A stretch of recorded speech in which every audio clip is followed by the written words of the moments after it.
Carla, age 37. I have been married to Thomas, age 41. My husband and I have had a boring marriage. We were good to each other because we treated each other as friends. There were times when we went about not seeing each other due to our busy schedules for days. There were never any arguments about anything in particular between us. I think us being busy was what kept our marriage without falling for the longest time. I was a nurse, and he was a salesman. We both had erratic work hours and schedules, which made it very hard for us to find time for each other. Having kids was a topic we both dreaded. Being a nurse for kids was more than enough for me to be scared of having kids of my own. I would encounter kids with all sorts of complications, which hardened my resolve not to have kids of my own. Thomas had been quite understanding about it, as he knew that having kids would add to the expense, and we were not ready to take up extra expenses. We both mutually agreed on not having any kids, which upset both of our folks. But it was what it was. We were content with our decision and focused on building a strong foundation for our relationship. We filled our lives with adventures, hobbies, and quality time together, cherishing the freedom and flexibility that not having children allowed us. Our friends and family eventually came to understand and respect our choice, realizing that happiness can be found in different ways for different people. Very soon it got boring, and we started living our separate lives. In a few years, we became distant, and then Thomas did something unexpected that changed our lives forever. Thomas and I had very busy work schedules, which led to us seeing each other less than we previously did. Thomas had to make enough sales to keep his job and also manage our mortgage. Due to COVID and its after effects, I would mostly be tired after coming home, so sex was out of the question. There were times we would go about 15 days or even a month without sex. I would feel guilty about not being able to do my duties as a wife, but then again, nothing can beat sleep deprivation. Our days together mostly consisted of Thomas convincing me to have sex and me telling him how hard I had worked all day and just wanted to rest in peace and quiet. It was the same thing again and again. It was as if even our off days had a routine of their own. It was not always like this, though. When we started dating, we were so madly in love with each other that I would sneak Thomas to one of our empty lab rooms and make out with him. I don't know what happened as the years passed. The spark was lost, and we mostly focused on our careers and less on each other. We became consumed by our professional ambitions, prioritizing work over our relationship. The constant hustle and bustle left little room for romance and intimacy, causing the initial passion to fade away. We were finally free to get some time together with each other when I had a few days off, and Thomas had a long weekend to himself without any sales. So we decided to live a little the way we did when we were dating. We made plans and went out with friends. We were drinking and talking nonsense. We had about 4 rounds of beer and were half drunk.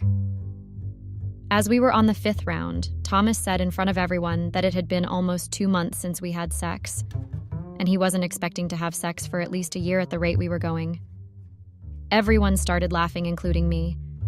But deep down, I was angry at how he could reveal such intimate information in front of all our friends. We were trying to mend our relationship, but Thomas and his loud mouth were not helping at all. I decided that this cannot go unpunished. I definitely did not want him to spill any more bedroom secrets in the future. I knew I had to address the issue privately with Thomas, expressing my discomfort and setting boundaries regarding our personal matters. It was important for us to establish a mutual understanding and respect each other's privacy, ensuring that our intimate details remained between us. We went home, and as usual, he tried to have sex with me. I pushed him away and told him that he was not going to get any sex at least for a year from now, just like he had predicted. He tried to reason with me, but I pushed him away and went to bed. He was too tired and drunk, so he went to sleep immediately. I was on leave for the next few days, and every day, he tried to convince me to have sex with him. I did feel bad, but every time I was about to agree, I would remember what he did at the club. This instantly angered me, and I would give a vague excuse to get myself out of the situation.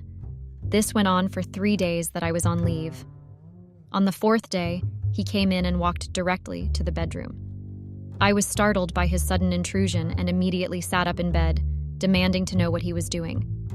His expression was filled with remorse as he apologized for his past behavior and admitted that he had been seeking forgiveness. I was determined to teach him a lesson so that he does not repeat the same mistake again. It was strange that he did not even greet me.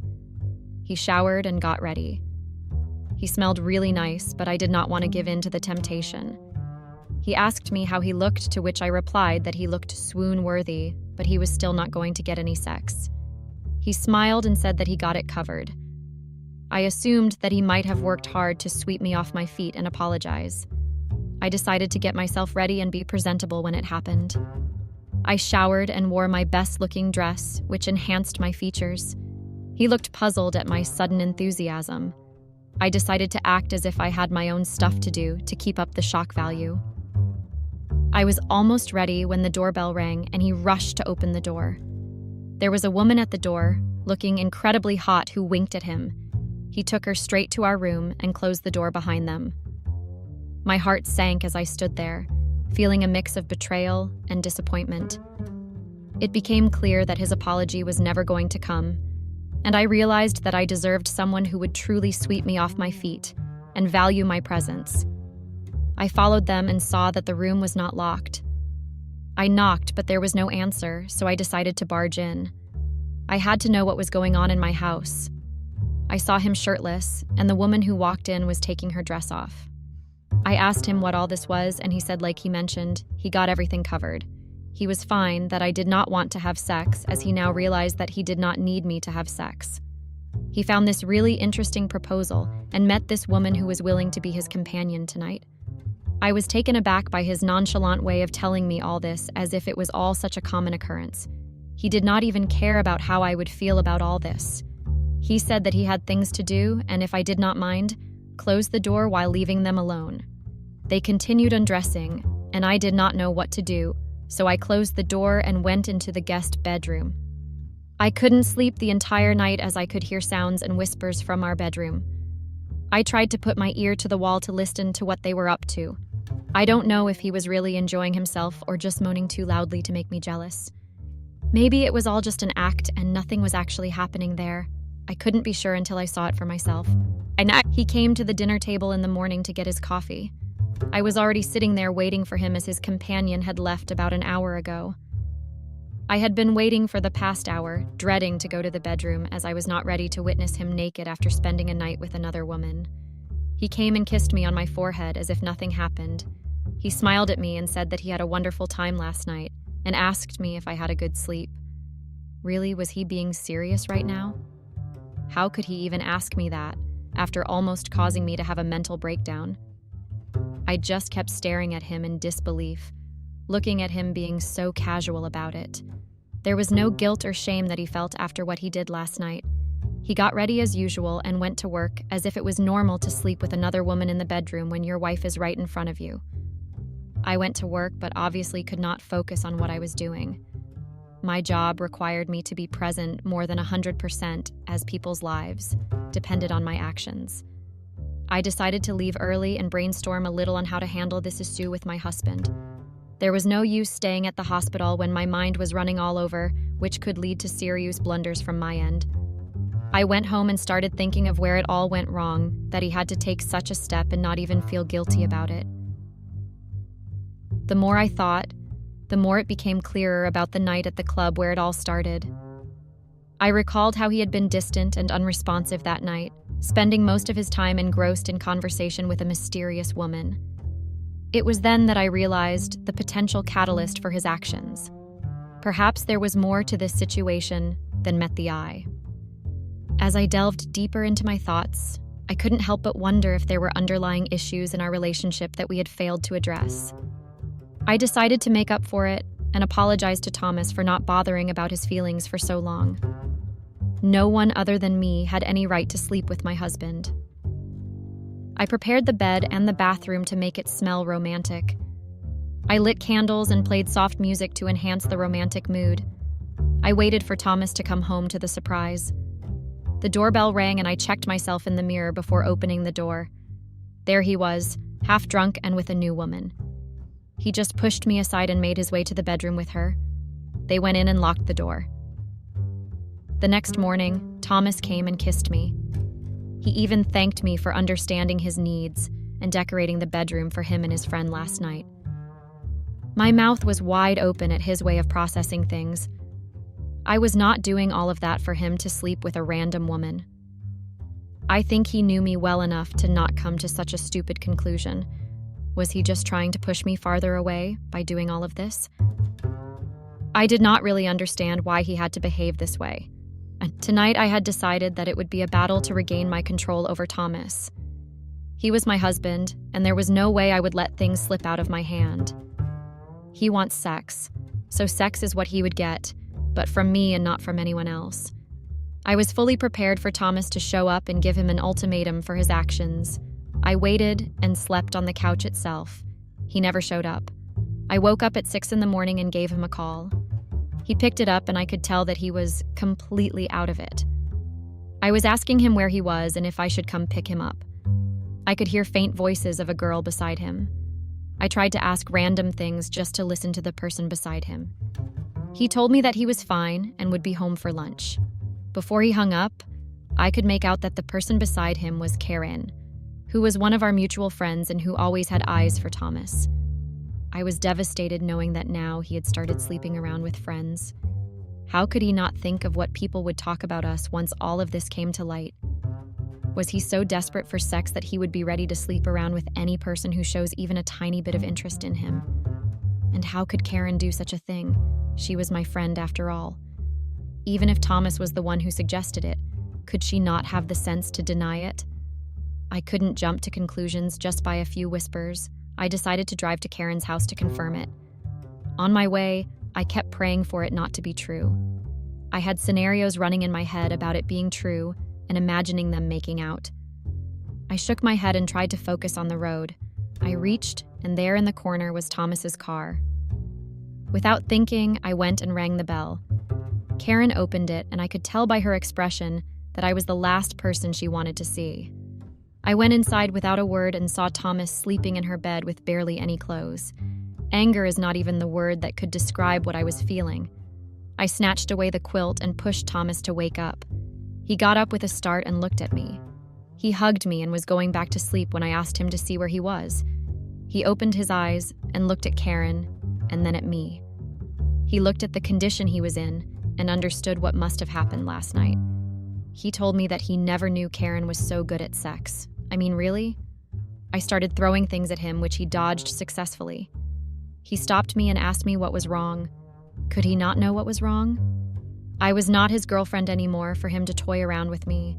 I demanded an explanation, and he said that he understands my point of not always being available for sex, and he respects it. He doesn't want to burden me with it, so he found a solution. This helps him with his sexual needs and does not even put pressure on me for having sex with him. According to him, it was a win-win situation for the both of us. He told me to calm down and think about it.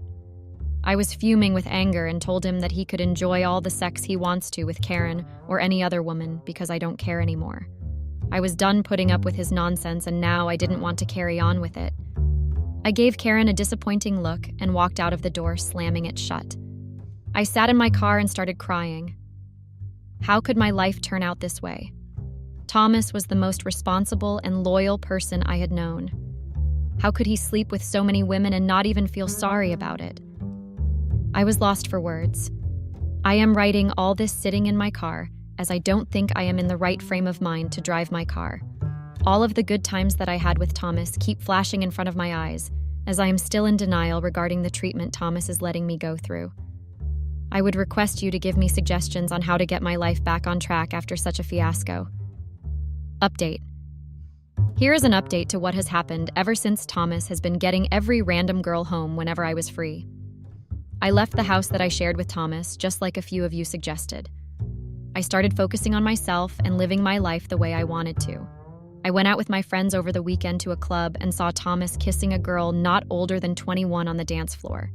It was very awkward for both me and my friends to see Thomas this way.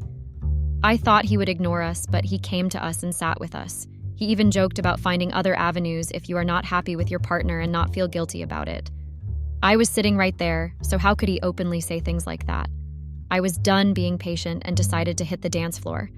I scouted a young guy myself and started dancing with him. I got close to the young guy to show Thomas that he was not the only one who was capable of doing all of this. It was like we were competing against each other to show that we didn't care. We could see the jealousy in each other's body language, but denied that we wanted to be together. The entire night we tried too hard to irk each other and show that we could live happily without each other's support. The next day I got up with a throbbing headache. I had way too many drinks. I recollected last night's events and saw a spark of anger in Thomas's eyes when I was dancing with another guy. He did care about who I was with. It was just that he was angry and wanted me to acknowledge it. I sure as hell was not happy seeing Thomas with anyone else. We were living separately, and we both knew that it was all temporary. We had been married to each other for 15 years and knew that by now we kind of developed a bond that we couldn't share with anyone else. Even though I had been living separately, never once did the thought of divorce cross my mind. I knew how to make things right. I decided to have a heart-to-heart conversation with Thomas about it. I told him that I truly loved him and would do anything to make sure that he stops behaving this way towards me. I even agreed to have an open marriage with him if he is suffering so much without sex that I have not been able to provide. I know you guys are going to judge me for opening my marriage and all that. Trust me. It does not make me happy, but I guess this is the only way I would be able to keep Thomas by my side. There is nothing else I can think of that can save my marriage. Many of you might be disappointed by my decision, but this is the only way out as I see it. Update. It has been a week since I decided to forget everything Thomas had done in order to spite me. We have started afresh and things have been very smooth between us. I must say that the once-in-a-while appearance of a new face in the bedroom is an idea that I am still not used to, but it was not as bad as I thought. I am actually glad about the idea of an open marriage, as it takes off the pressure of having sex with Thomas when I don't want to. The best part is that he gets a girl, they have sex, and she leaves. There is no emotional dependence or any drama that I would have to deal with. It is better than Thomas having an affair and asking me for a divorce. Right now, I am truly happy in my marriage, where I have the controls and I can make it work in my favor. Thomas and I mutually decided on the girl that he could bring home, and I would have my alone time that day with myself. The next morning would be just me and Thomas together working as a team to better our marriage. I wish we could have done this sooner so that we would have had a much more beautiful marriage all this while. I know that most of you might be disappointed by my decision to stay with Thomas, even after sleeping around with so many women. I should have separated and found a better man, but trust me, it is better to live with the devil you know than go searching for a new unknown one. As long as Thomas sticks to his promise of only sex and no emotional connection with all of his companions, I think it would all be okay. I know for a fact that no other woman would be able to put up with Thomas and his weird demands if they would have to live with him. I guess that is how I am going to proceed with my marriage going forward. I take a keen interest in choosing the girl that Thomas would be having fun with, and gives me enough control on the situation. This also sends a message to the women that I am willing with all of this, and Thomas would do things only by taking my approval. Even I would have fun once in a while with a man of my choice after seeking Thomas's approval. It was only right if both of us reaped the benefits of this open marriage. This has opened a new avenue of happiness which does not require us to feel pressured or burdened to keep each other happy. We could delegate the sex part to others, and when we needed to have a heartfelt conversation, we always had each other to fall back on. We were enjoying this phase of our lives, which helped us focus both on our careers and also on things that needed focusing. I thank all of you for being a part of my journey from a disastrous marriage to a successful one. I would not have been able to keep sane and do all of this without your opinions and suggestions. Thank you so much for sticking with me all this time and making sure that I make the right decisions. I would suggest anyone going through a rough patch in their marriage, especially due to sexual issues, to give open marriage a go. I understand that it's not everyone's cup of tea, but it might just be the right thing to improve your marriage. If the sole problem is time for sex, then definitely try it out and see how it goes. The disclaimer is to make sure that there is no emotional involvement whatsoever to make sure that you always have an upper hand. Life is unpredictable because a single mistake has ruined my life. Nothing makes sense to me anymore. How I wish I could turn back the hands of time. How I wish I never attended the family Christmas party. How I wish I never got drunk that very night. But it's too late now. Life seems to be turning against me. It's a very painful story, and I don't know how to tell the story without feeling very bad. The horrible mistake I made has destroyed my whole life. Hi guys, my name is Cynthia, and I'm a 28-year-old hairdresser. I'm married to a pilot. His name is Scott. Scott and I have been married for 2 years now. We met 2 years ago, and ever since it's been a fairy tale until I made a terrible mistake a few months ago. Scott is every woman's dream man, handsome, tall, kind, and caring. Sometimes I wondered what he saw that made him fall in love with me. Scott's dad didn't want him to get married to me. He tried matchmaking him to different ladies, but Scott refused and chose to be with me. He practically changed my life within a short period. He is a perfect gentleman. I always describe him as my soulmate. He is one of the best things that has ever happened to me. That's why I can't forgive myself for accidentally kissing his dad. Don't judge me, guys. I was drunk. Everything happened so fast that I don't even know how it happened. It still feels like a dream. How could I make that kind of mistake? Scott's dad has always been the villain in our love story. I will be referring to him as Mr. Alex, not his real name though. I want to keep his identity private because he is a popular businessman. Mr. Alex, Scott's dad, never liked me. He always told me I wasn't good enough for his son. He always called me a gold digger who came to reap where I didn't sow. He always wanted Scott to marry one of his friend's daughters, but Scott declined. Mr. Alex never misses any opportunity to remind me how low class I was, and I'm not worthy of being his daughter-in-law because I wasn't from a rich home. My parents were just retired civil servants. Mr. Alex never misses any chance to tell me he doesn't like me. That's why it hurts so much that I let my guard down around him. I can't even believe I kissed him. It still feels surreal. Thinking about it now, it was disgusting. Everything happened so quickly. Scott and were invited for his family Christmas party. Scott was very excited because his father stopped talking to him ever since we got married. Mr. Alex went as far as not attending our wedding. So you can imagine how thrilled Scott was when he got the invitation to the party. He was also asked to bring me along to the party. Initially, I didn't want to attend because I know I will not be welcomed, but Scott insisted we attend. He told I might never get this type of opportunity again and that his family is beginning to accept me. He said I should use this opportunity and get to meet everyone because it's the holidays and everyone will be around. I reluctantly agreed to attend the party, but I wished I never did. I wished I stood my ground and just slept at home on that fateful night. I love Scott so much, I could never tell him no. Scott has been through a lot because of me. At a point I was all he had, because his family disowned him because of me. I know how much me attending the party means to him. He has always wished for me to get along with his family. Scott was so excited about the party that he cleared his schedule so we'll be able to attend the party together. He bought me expensive dresses, shoes, and jewelry to complement the looks. We arrived at the party early because he wanted to introduce me to everyone before the party started. He introduced me to his relatives, friends, and colleagues. Everyone was excited to see me except for Scott's immediate family. His mom always accused me of breaking the family and taking away her only son.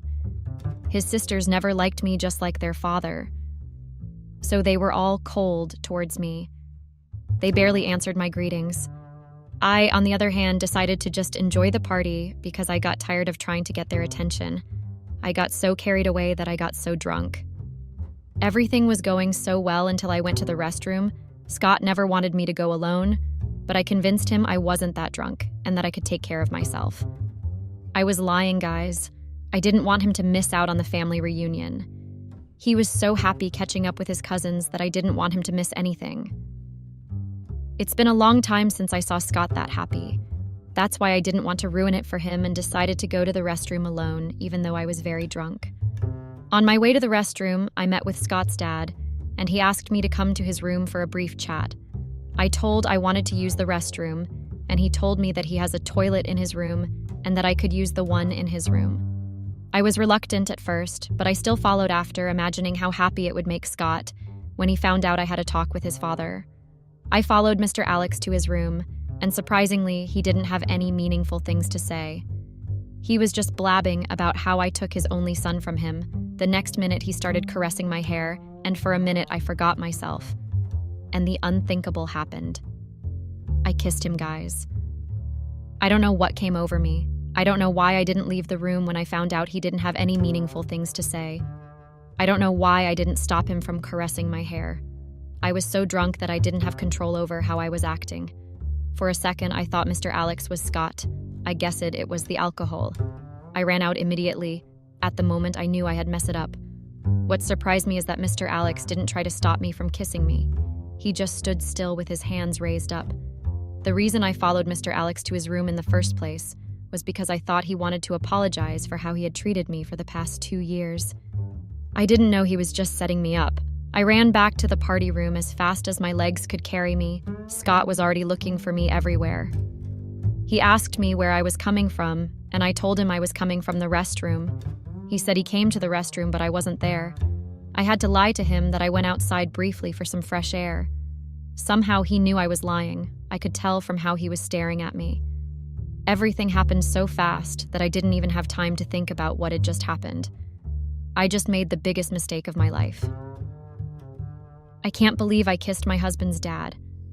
How do I bring myself to explain everything to him? What would happen after he found out I kissed his dad? All these were the thoughts running through my head.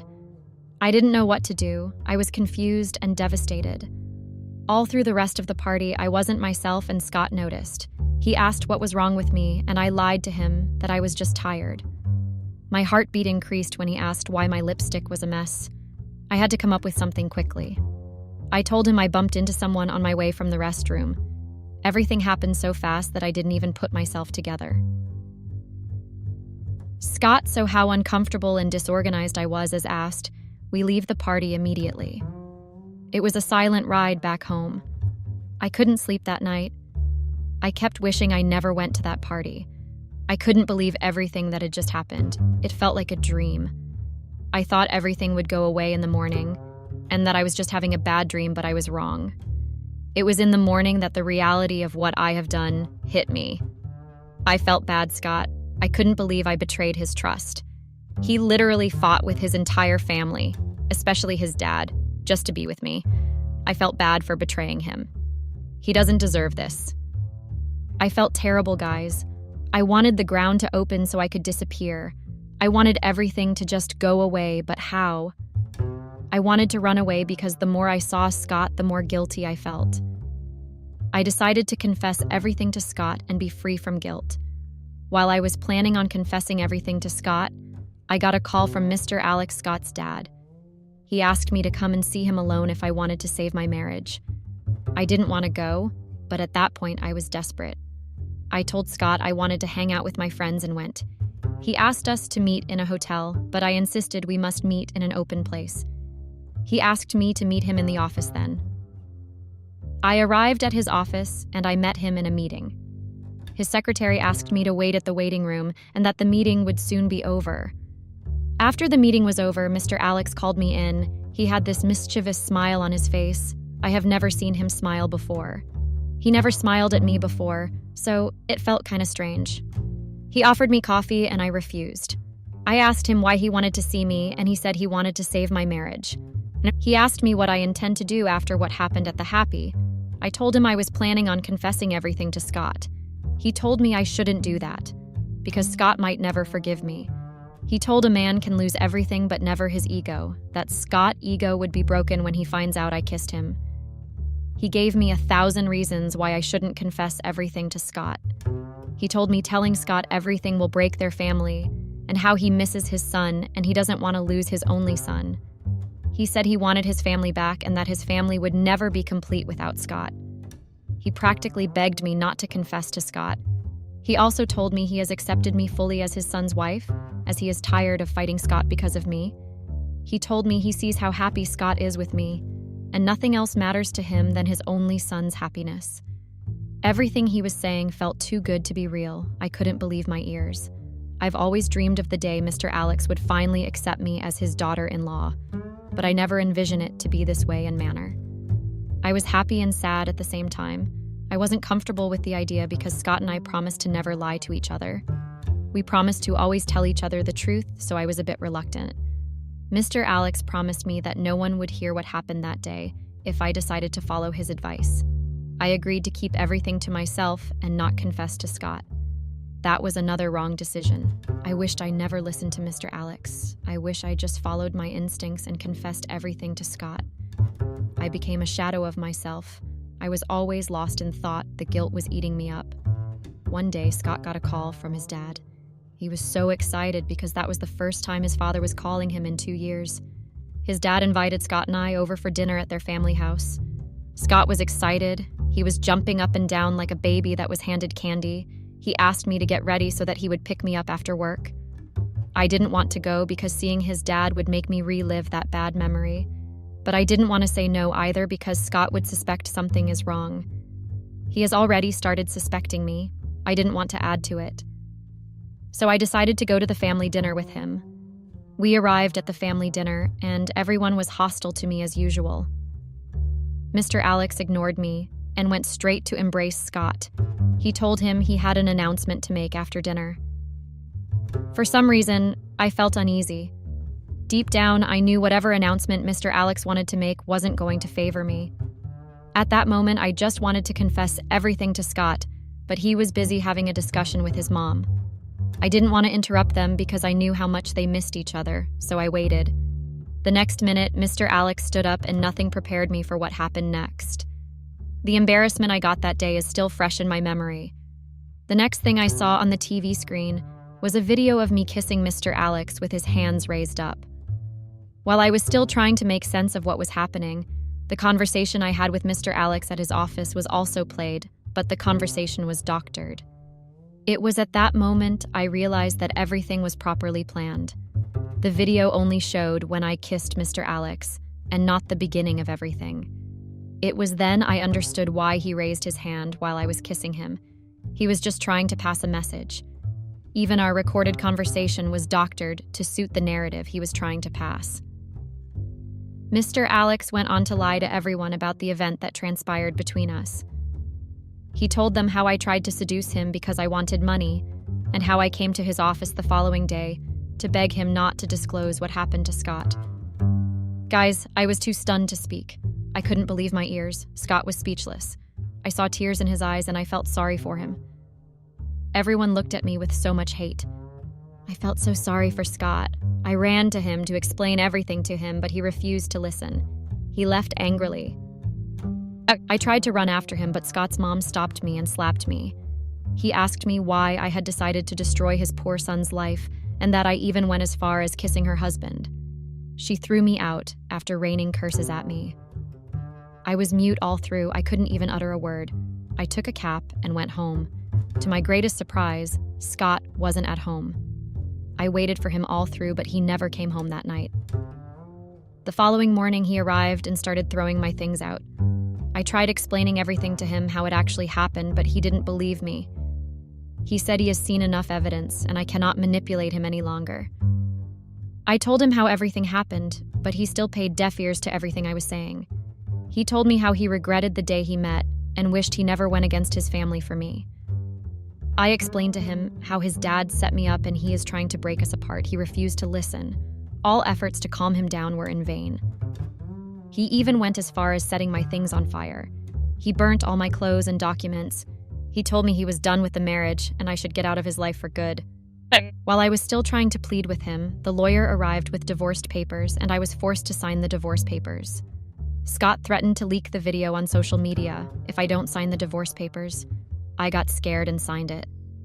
After signing the divorce papers, he threw me out of the house and threatened to ruin my life completely. I left the house empty-handed. He didn't allow me to go with anything. I was practically chased out like a cheap prostitute, and I tried reaching Scott severally, but he never gave me a listening ear. I got so tired that I finally decided to accept my fate. I decided to go squat with my friend till I'm able to stand on my feet again. I was penniless. Scott made me stop working immediately after our marriage. He provided everything I needed, so I didn't have a single penny to my name. I got the biggest shock of my life when my parents called me crying that they were homeless.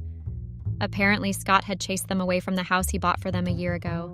Listening to my parents cry over the phone broke me into pieces. I didn't know what to do. My parents sold their old house 2 years ago so they could pay for my brother's tuition. This was before I met Scott. My parents were retired civil servants. They couldn't afford to train my little brother and sister at the same time, so they had to sell their house and move to a shared apartment. A year ago, Scott gifted my parents a newly built house. How could he chase them away from the house he willingly gifted them? At that point, I started developing a strong hatred for him. How can he ruin my life because of a single mistake? Not just my life, but he is also ruining my parents' life. Scott also did another terrible thing. He stopped paying for my brother's school fees. My brother was in an aviation school. His fees were expensive. That was why my parents sold their house in the first place. Scott started paying my brother's school fees after we met and promised my parents that he would make sure my brother graduates, because my brother was at the verge of dropping out before Scott stepped in. He also gives my siblings pockets money. He also canceled the knee surgery he booked for my dad and took his back. One by one, he started destroying everything he has ever done for me. I couldn't believe he was capable of such an act. If someone had told me Scott was that heartless, I would have bet with all my heart that it was a lie. Nothing made sense to me any longer. Everything escalated quickly. I didn't know what to do. My parents were homeless. My brother has been sent off school because Scott informed the school authority he wasn't going to be his sponsor any longer. My parents had to move back and continued living in a shared apartment. Life never made sense again. Everything felt like a dream. I decided to go look for a job in a saloon, but the pay was so little. I decided to just accept the job when I got tired of moving around and looking for a job. Few months later, after the divorce was finalized. Sorry guys, I forgot to mention. I didn't get alimony because Scott and I signed a prenuptial agreement before the wedding. I was the one that suggested the idea because I didn't want to seem like I was getting married to him because of his money. But I still regret that decision till today. It was a foolish move. So, a few months later, Scott married again, this time to the lady his dad chose. I heard the lady is the daughter of Mr. Alex's friend. Guys, I'm sobbing as I'm writing this now. My life never remained the same after that Christmas party. I wish I never got drunk at that party. I couldn't believe my marriage of 2 years had ended and that my husband is married to another woman now. How can Scott punish me for something I didn't have control over? I was drunk. It wasn't a conscious decision. But I don't blame. He only acted based on what he saw. I still blame myself for everything that happened. I take full responsibility for everything that happened, deep down in my heart. I know Scott would have forgiven me if I'd confessed everything to him immediately. I mean, he saw how drunk I was. He would have understood I was under the influence of alcohol. Everything wouldn't have gone so bad if I hadn't listened to Mr. Alex's stupid advice. A chameleon can never change. I don't know how I foolishly fell into his trap. When Scott and I got married 2 years ago, I never knew a day would come when we would get divorced. I thought it was going to be a forever thing, so that one would have thought that Scott's obsession to destroy my life would stop after he got married. But that's wrong. One day, I woke to my phone binging with notifications. My battery got flat in the process that I had to power it up. I opened my phone and I saw different tags. Apparently, Scott and his family had uploaded the video of me kissing Mr. Alex. The video was on every blog. People that knew me were calling me. The video was tagged, "The gold digger that tried to seduce her father-in-law." Of course, the face of Mr. Alex was perfectly covered, while mine was exposed. Everyone was calling me names and judging me. It got so bad I had to resign at the hairdresser salon because people started recognizing me and mocking me. I'm leaving every single day in regret. Update. One would think that I have suffered enough, right? Well, guess what, guys? That's not true. People would come to the saloon just to abuse me and call me all manner of names. Tears became my food. I cried to bed every day. I never thought Scott was serious when he vowed to destroy my life. I thought it was just empty threats. I never knew he was going to upload the videos. I got so tired of everything. I couldn't breathe very well. I was exhausted. I thought everything was just a horrible nightmare and that I would soon wake up. But that never happened. Every day, I only prayed for strength to live. My parents and siblings were the only will I had to live. I wish Scott nothing but the best. I know he acted out of anger, and his anger is justified. He only acted based on what he saw. Maybe if I had confessed everything to him, things would have been different. But I know it's too late now. Even if Scott finds out the truth today, I know we can never be together again, because he is already married to someone else. Maybe we were never really destined to be together forever. I will cherish the few years of our marriage forever. I chose to remember only the good because he is the best thing that has ever happened to me, and our marriage was beautiful while it lasted. That's my story, guys. I hope we learn from it. Don't ever keep anything from your partners, and don't ever get married to anyone that the parents don't approve of you. It will always end in tears. At the end of the day, those people will make sure they frustrate you in the marriage. Another free advice is please never sign a prenup, ladies. Please don't be a fool like me. Lowell, thanks and goodbye.